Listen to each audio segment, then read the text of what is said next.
Welcome back to another episode of Revving Up with RevEng. I'm Quang Do, your host, and I'm joined here again by my good friend, Tom Murtaugh. If you didn't check out last week's episode, you gotta. It's a good one for anyone who's interested in a career in revenue operations, trying to figure out what the heck to do. Anyhow, Tom, welcome back. Thanks for having me back. Great to talk with you. We'll jump right into it, Tom. Walk us through a go-to-market or revenue operations challenge you face. Give us a hairy situation that you're in, and how'd you start getting through it? One that I actually see in a lot of companies, it seems very simple and it almost seems like it's a non-issue. Really helping people understand what are those key input levers that they have to move their business. And I'm not saying like adding more sales reps or opening up new markets. I'm saying for existing resources that you have, what are the key leading indicators? What are the key activities? What are the key things that selling centers need to be doing every day to actually make sure that your business is running? And I think when you poll people and ask people that question, which I've done recently, very few people can stand up and say, I know what it is. It's the number of RFPs that come in or the number of RFPs that we respond to will be directly related to our business in 6 months. Not many people have that. And I think figuring that out is one of the most important aspects of any go-to-market organization, in my humble opinion. Why wouldn't a chief revenue officer, VP of sales, not be able to just off the top of their tongue say like, hey, it is RFPs, it's number of new customers or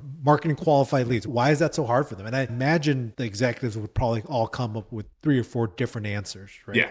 To that same question. And, and also I just, for context, I'm used to dealing with companies and very specifically tech companies, kind of sub-$1 billion in annual revenue. So some of these I will attribute it to kind of earlier growth stages of companies, but I still think it's applicable for a lot of places. I think number one, to answer your question, it's a hard thing to answer and understand exactly what that 1 or 2 kind of North Star metrics are. And then secondly, people are really busy going out there and selling, right? And driving things. It's hard to pick your head up and say, okay, let me figure out what I need to start. What are those boring things up front in the early stage of the sales process that I need to be doing that are actually going to be leading to deals? People love being in those late stage pieces of the sales process. Every CRO's former salesperson, the deal heat's still there. So it's hard, and that's where RevOps really needs to come in my mind, and play and help be that person that says, hey, let's look at the parts you don't want to look at and understand what's going on. And how does like a non-sales background RevOps person command respect in that conversation? Number one, listening a lot, going and meeting with salespeople, meeting with customers, knowing the customer better than the CRO does, knowing the sales reps better than the CRO does. And this stuff isn't rocket science, right? It's very basic kind of workflow process, standard funnel things, just linear process. So it's not like you need to go be an expert, but if you understand the context of the business, the products, that's where I think you can really be respected and come with a point of view that they'll listen to when you can back it up with that type of insight. Yeah. Like I've said before, I agree. In many ways, like the best relationship between sales and RevOps is like your rally car driver and the navigator. Definitely. Doing 2 very different jobs, but working in complete collaboration, connection for a common goal with respect for what the other person has to do, even though they couldn't be more different. I love that analogy. That's perfect. You're doing completely different jobs.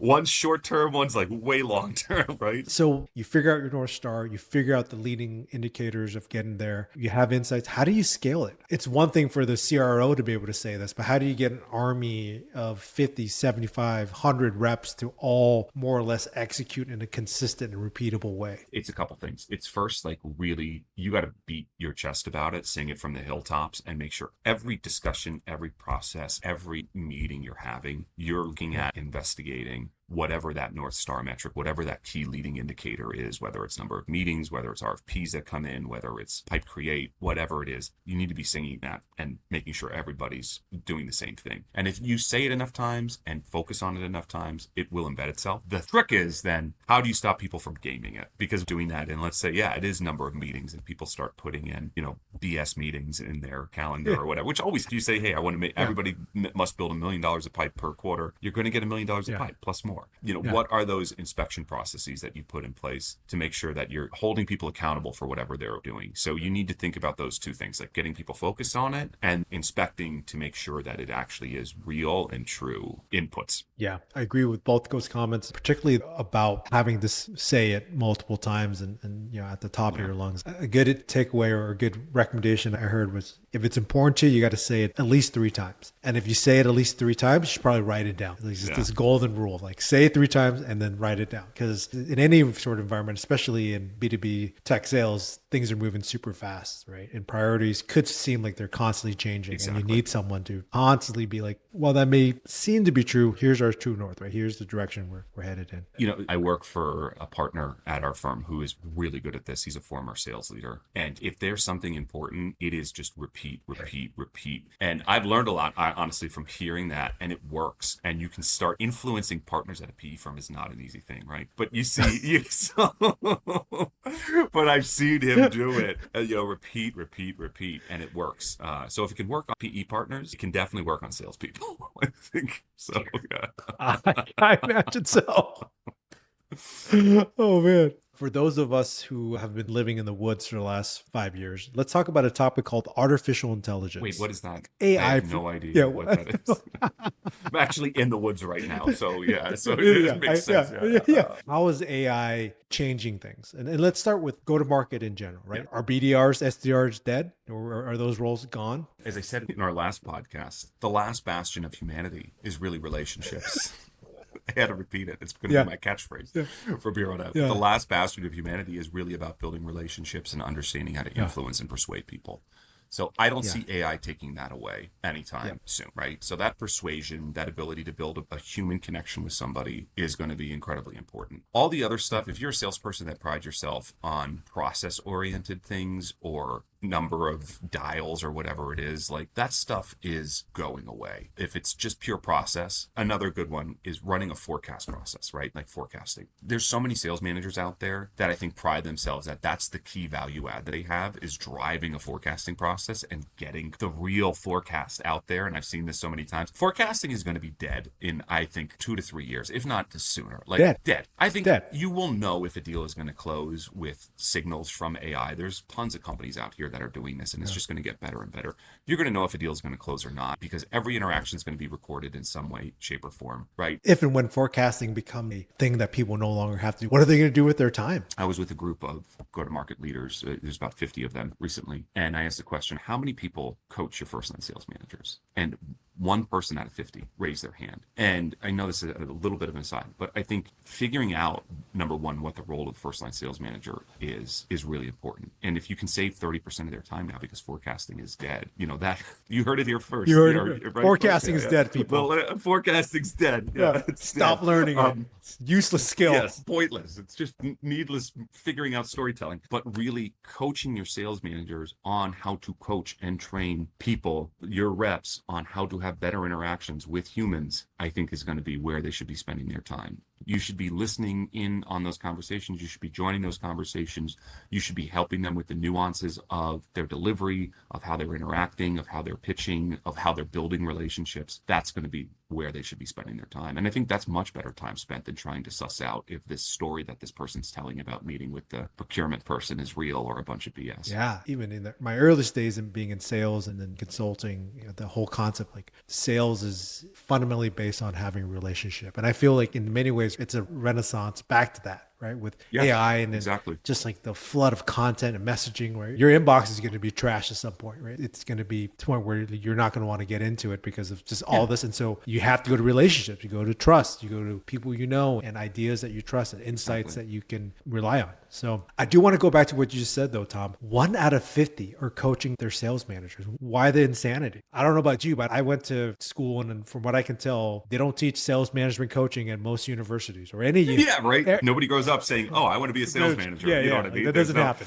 I think this is a complex issue, but one of the things I think is the reason is because they just don't think they need it. You pay a lot of money for a first-line sales manager, right? And they should be experienced people, and you hire people that are experienced. And you're like, no, they know what they're doing. I hired this person. I'm paying them X amount of money. Like, they should just be able to go and do it. It's like the insanity of like hiring like a C-level person and saying like, yeah, like they don't need anything. They're good to go. It's like, the best CEOs are the ones that are actually getting coached or trained or, mentored from anybody. So the same thing should be true for your sales managers. And it's so important because I don't know who said this, years ago, but the first line sales manager is the most important role in a sales organization. I believe in that wholeheartedly because I have seen sales managers change the landscape and the trajectory of a sales org with just one new person coming in and kind kind of changing the whole culture of that leadership team. Are the best sales managers also getting close with the folks in RevOps to enable them and to support them? Or are they thinking like, there's this other group that does this stuff? I think, being on the other side of the table of the sales manager RevOps relationship, sales managers that would embrace RevOps the most were the ones I think that were most successful. The ones that kind of pushed to the side or looked at you as the no police or like an absolute, I'm only going to go here if I absolutely need to, were usually the ones that never were successful. And the opposite's true for revenue operations, putting it back on RevOps. One thing I always told my team, and I'm going to say this phrase again, don't be the no police. Don't be the person that when somebody comes to you, you just automatically go to the no. Like, even if you don't think in your first 30 seconds of discussing it with this person that this is a legitimate request, listen to them, hear them out, and have an actual dialogue about solving the problem. As soon as you become somebody that just does not want to help, you're cooked. And then that relationship's dead, and then nobody's going to actually be successful. So it's a two-way street. But yeah, both sides need to make sure they're thinking about the other. Again, an amazing conversation. For those listening, don't leave us yet. We'll be right back where we're going to get Tom's predictions for the remainder of the year and beyond. And now we're back. Tom, thanks for hanging on. Thank you for the engaging conversation, and thanks for making me laugh. Of course. It's just great seeing you and talking to you. Yes. It's been, we don't do this enough. Yes. So we should do this more often. The next time in real life. I totally agree. Unless we're AI bots. This is the world. Oh yeah, we could just get our AI personas to hang out and then have fun. And then brief us on the fun they had. Exactly. Tom, what are your predictions for the remainder of the year and even into 2026? You heard it here first. Forecasting is dead. It's dead. No, I don't know for the remainder of the year. Look, I don't know if I could say anything new that anybody else is saying. I do think that agentic AI and orchestrated AI agents, I'm already seeing it in a lot of our portfolio companies. They're doing some amazing things where they're actually just having agents orchestrate everything. And that for sure is going to be happening. And it's for sure going to be happening on the go-to-market side. It's happening, I think, faster on the product side just because of the nature of, product and technologists. But I think that's going to be happening on the go-to-market side much more frequently and faster than we think. For those that may not be familiar with the term, can you just give the audience a quick description of when you think of agentic AI, what do you think of? How I look at agentic AI is an AI agent. And I think the interesting thing is we're looking at AI as kind of replacing humans. So an agent is a specific AI that does a specific job that a human used to do. Like there's AI agents out there that write requirements for software, like to use that. And there's companies out there that are creating these agents that write the requirements. You tell it, hey, I want to create a piece of software that does this. And an agent will write the requirements for another agent that actually does the development work. And then another agent does the testing of that development work and the QC. You have all these agents that are strung together. And these agents, and that's the agentic AI, they're going to start orchestrating itself. And you can just kick it off with maybe one simple prompt. And then all of a sudden, these agents, like teams of people, are going to start doing your work 24 hours a day, 7 days a week. And then they're going to do loops of this work. So you get different versions. It's almost like running a Monte Carlo simulation. You do these loops of this work, a couple thousand times to make sure that you're getting a really quality output. So it's a really interesting concept and idea. And I've already seen it in action. I'm totally butchering it, but I have no doubt that that's most likely the future. Yeah, I couldn't agree more. And it's a fascinating time to live in. One truth I believe in is AI isn't going to take your job or take your company, but the company or the individual that's using AI, particularly agentic AI, will, right? Because to your point, exactly. It's 1000%. Like you're magnifying the productivity of your workforce exponentially through the connection of tasks or the outsourcing of tasks that used to go to humans through these agentic agents. But yeah, it sounds in some ways very inspiring, some ways kind of horrifying, right? Like it's very scary, right? And we're not the first to go through this, right? You think back to when the printing press was invented, right? And everybody that was writing out, scripts, they had to figure out a new job to do after that, or all the, people that fed horses before cars came around. Like, what are you going to do? So it's like now finding what's your new value proposition to the world and what can you do better and that AI can't replace. Hence why I think that relationship and that human connection is so important, especially for salespeople. Tom, thank you again. I appreciate your time, your insights. Thanks for having me. You've been amazing, and just thank you so much. Thank you, Quang. All right. I appreciate it. Cheers.